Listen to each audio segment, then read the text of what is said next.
Hi, friends. The 1946 Hollywood classic It's a Wonderful Life is an incredible tribute to the overcoming power of the human spirit and illustrates a very important spiritual principle called this or something better.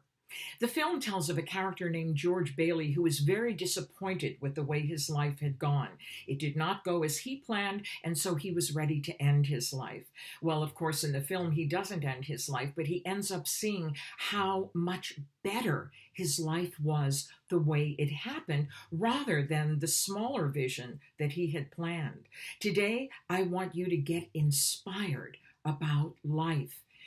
This or something better is an affirmation that I want you to share every time one of your goals doesn't manifest as planned.